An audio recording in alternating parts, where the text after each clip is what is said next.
I've got to get my manager to go through the phone call. I was like, oh no, because I went through recordings and it was all my accountant, my business manager. I'm not on any of them. Oh, shit. No, see, that didn't happen, that phone call. That's in the end. And I went, yeah, can I just cut it off from now on in or just say that? Oh no, did you bail It's so then? embarrassing. And I thought I was nailing it. I'm just a bad liar.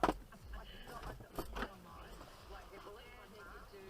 You're the actress, Sophie. You should be able to commit to I know, I this think I got line. too confident and just went in not prepared. You've got to have the backstory. Okay, When I you do. lie, in your head, you've got to have the whole story. What's Okay. going on in case you get asked questions. So next time I'm going to need you to sit down for the weekend, just write out a diary as the character of the lady who's ring and cancel her account. Isn't it the worst though than when you go back and someone brings it back to the story and you can't remember it? God. And you're like, oh, what